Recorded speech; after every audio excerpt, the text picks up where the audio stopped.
How indie games killed the AAA industry. I kind of love that. I hated the monopoly behind the AAA industry, and I like that indie games are going there. How did Halo go from Like this to this? Exactly.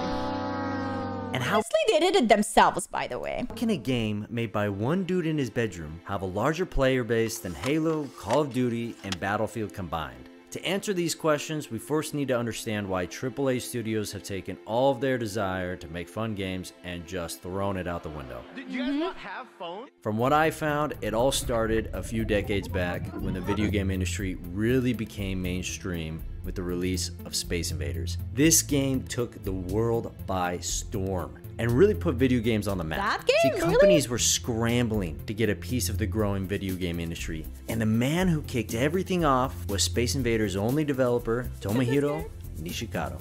See, the thing is, back in the 70s and early 80s, most games were made by one or a few developers. You couldn't pack much into a whopping 4KB game cartridge after all. So games were simple in design, but because developers couldn't lean on graphics or music to attract a lot of players, games developed at this time really had to be fun. And Tomohiro understood this perfectly. In an interview a few years ago, Tomohiro even had this to say: "Yes, I developed Space Invaders by myself. In those days, that was the standard for games to be made by one person. Today, however, that work in development is so divided and specialized that one person can't really see the whole picture. And in that sense, I think developers need to go back to the beginning." Although Tomohiro doesn't fully explain what he means by beginning, what I interpret his words to mean is to get back to where each team member understands the vision of the game they are working to create. The video game industry wouldn't be the That's the thing. When like you give a team something to do and they don't know the full picture of it, they will create what you tell them, but the soul behind it is not there if you don't give them the full picture of the game. Like teams, there's so many teams and so many things. For example, make me this armor, or make me this character, or this environment design, and they have no idea for what, for who, what is the story behind it. They don't put attention into making it a wholesome thing for everyone, for the whole company, the whole team to work on this one idea and one vision. same without Tomohiro, and I believe he's a huge reason why gaming is what it is today. Space Invaders captivated millions around the world, causing people to fall in love with video games and ushering in the golden age of the AAA game. Over the next few years, technology for making games improved drastically, and games became more sophisticated, requiring more people for development. Couldn't just make a game on your own anymore. The industry was maturing and teams needed all sorts of talent and specialization to make games work. Game studios began expanding at an incredible rate to create more advanced games. So as the 80s and 90s progressed, we see less and less solo developers like Tomohiro producing these great games. Bungie is a great example of this. They only had 3 employees in the early 90s, and together the 3 of them went on to create a few successful games: Operation Desert Storm, Minotaur: The Labyrinth of Crete, and Pathways into Darkness. But they were relatively small and simple. A few more employees were added over the years, and the company grew. Most of the employees were college students with nothing but the desire to make fun games, probably inspired by developers like Tomohiro. As Chris Butcher put it, the culture of Bungie is pretty simple. There's a bunch of college kids who wanted to drink beer and eat pizza. My God, this is amazing. This is the dream. Sitting on the floor, eating that pizza and working on the same dream with a couple of dudes. That's the shit. And like do amazing cool stuff, like, and they do amazing same dream with this with your friends.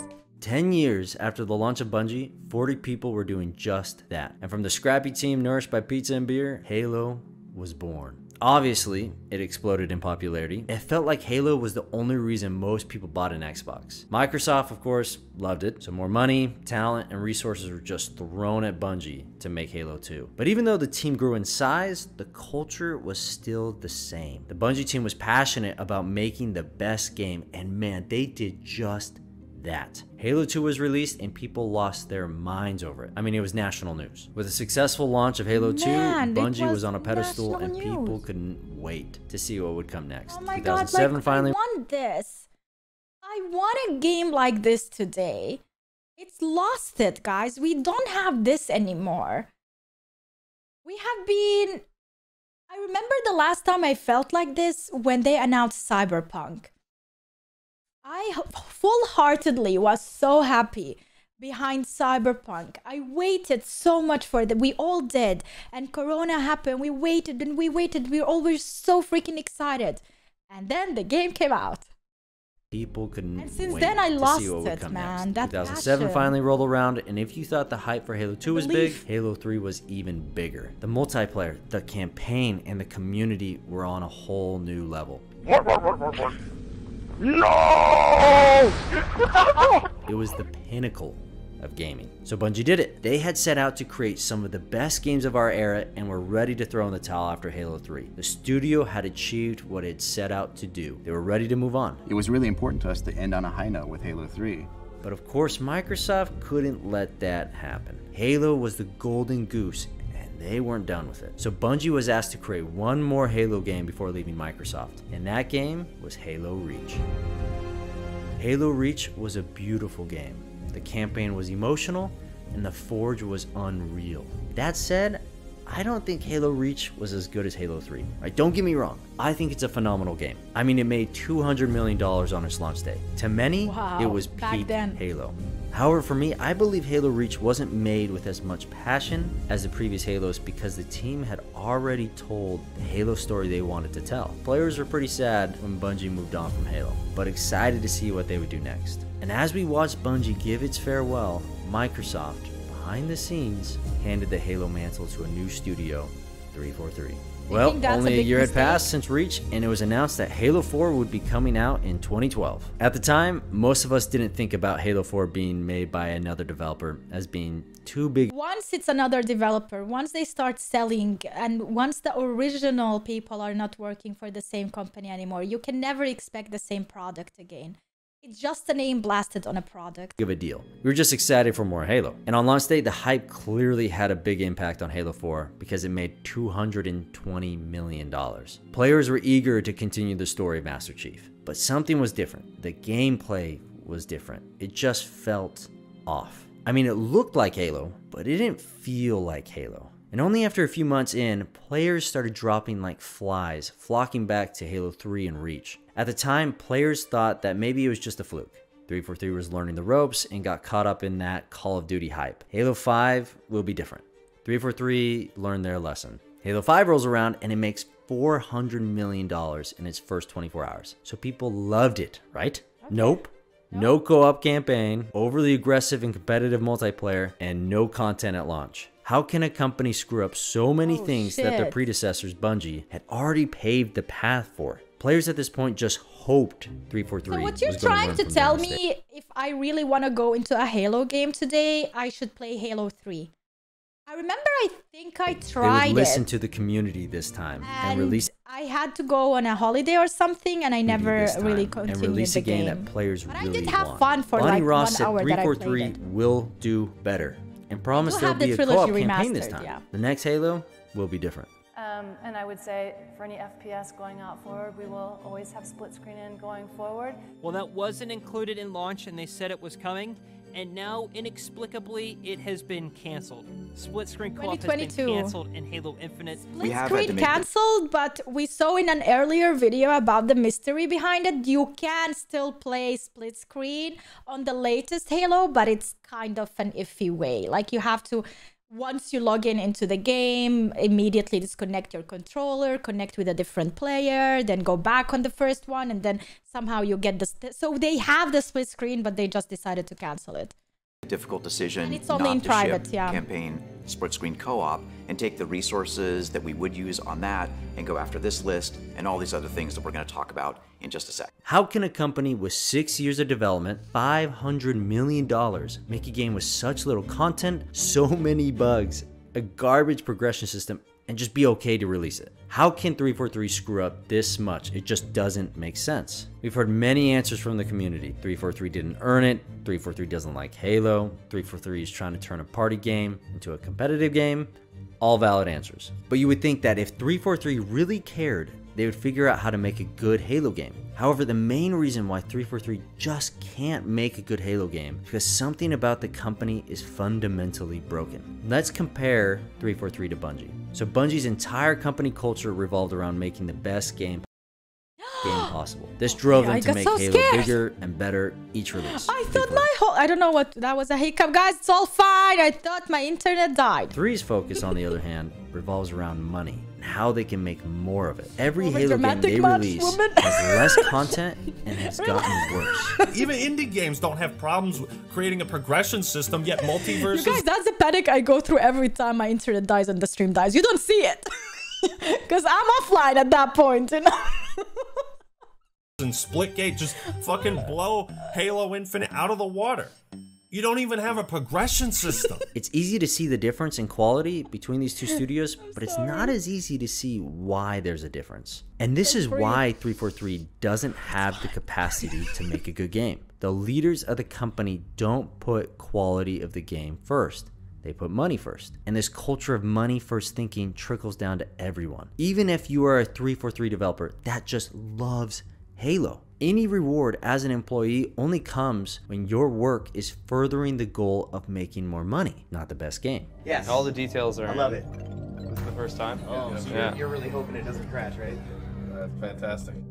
Now, I haven't answered a very important question. Why wouldn't 343 prioritize making the best game? Won't that make you more money as a company? At first glance, this seems obvious. Make a good game, you'll make money, right? Well, kind of. If you make a great game and you have a marketing budget, then sure, you're bound to sell copies. But large AAA companies discovered a way to make more money than ever before without necessarily Basically, making... you don't really need a good game that people are gonna spend much time playing. You need a game that looks good and is so enticing for people to spend their money on, not their time on. And that is what is AAA today. Making a great game. Live service games. You may have noticed that an increasing number of AAA games launched live service games with battle passes and content roadmaps. Why? They make a lot more money after launch day thanks to microtransactions. You no longer just make money when people purchase your game. It's not one and done. You can make money now during its entire lifespan. The developer is inclined to continue supporting the game and its community long after launch. But it doesn't help that 99 out of 100 live service games coming out these days are only that way because executives are rushing out unfinished products, and most of these games just end up in the AAA graveyard next to Anthem. Still, there are a few games that have found long-term success with this model. True. Fortnite, League of Legends, Fortnite, I would say Genshin Impact in a way. Overwatch, for example, Overwatch 1 when it was a thing. Legends, World of Warcraft, Destiny 2, but I would argue that the success of these live service games have hindered the creation of sequels long overdue. It's been 20 years since Warcraft 3 came out. 20 years. Where in the world is Warcraft 4? The reason Blizzard hasn't made it yet, despite Warcraft 3 being so successful, is because they haven't figured out how to make it a live service. So here we sit in 2022, having watched our favorite IPs disappear or just be bastardized by the companies we once revered. What do we do now? For every bad AAA game released, Cyberpunk. 10 great indie games are released simultaneously. I mean, why is the Untitled Goose Game? Exactly. And these indie games don't require so much money to make. All you need to do is have a great idea and have like a small team. Even one person can make that game. And it's about the sales of the game itself. You know, they don't go with longevity as other games because they produce this game, people buy this game, they didn't take a lot of time to make this game or a lot of resources. They can immediately go to the next project. In 1 year, one team, small team of indie games, they can make 10 to 20 indie games. You know, that's the thing. The best stealth game I've ever played. My boo! Hey! I'll just take this. I love this game. Why is Hollow Knight, with its dreary atmosphere, I want to play this game, guys. One time I started it on stream, like I made a poll, I downloaded it, I have it downloaded. Like, guys, should I play this game?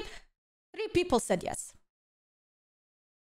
Why do I even ask you? I'm just gonna play it for myself. Have one viewer. Dreary atmosphere myself. and tight gameplay, the best Metroidvania. Awesome and why is a game, roguelike man. indie game about escaping hell I'm gonna over give and it a over? try, Sounds yeah. simple, but play just Yeah, so this is perfectly. awesome. It's So not good. because these indie developers are the beautiful. most talented or have oodles of cash on hand. It's because Stardew they Valley did is one so thing, good. One and guy one made thing it. only. They followed the fun. That game about escaping hell over and over is the breakout phenomenon Hades. And I can't think of a game or a game studio more focused than them on following the fun. Why? Because Supergiant Games spent 2 years with Hades in early access, making sure every detail of the Hades game 2 is was coming what out the too. community wanted. 2 years. I know you 23, hear early right? access and like live service, you imagine all the train wrecks over the years. But Oh my Hades God. and Supergiant did it right. Hades creative director Greg Kasavin said this about its 2-year early access. With Hades, we identified that we wanted to make an early access game first and foremost to see what we could build in partnership with our community.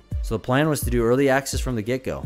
Supergiant wanted Hades to be in the hands of the community, not for the quick buck like these other games, but because Supergiant wanted to Cared build a about it. fun game that the community would love. This culture, this mentality of following the fun is what sets apart Supergiant Games and a variety of other indie studios from AAA.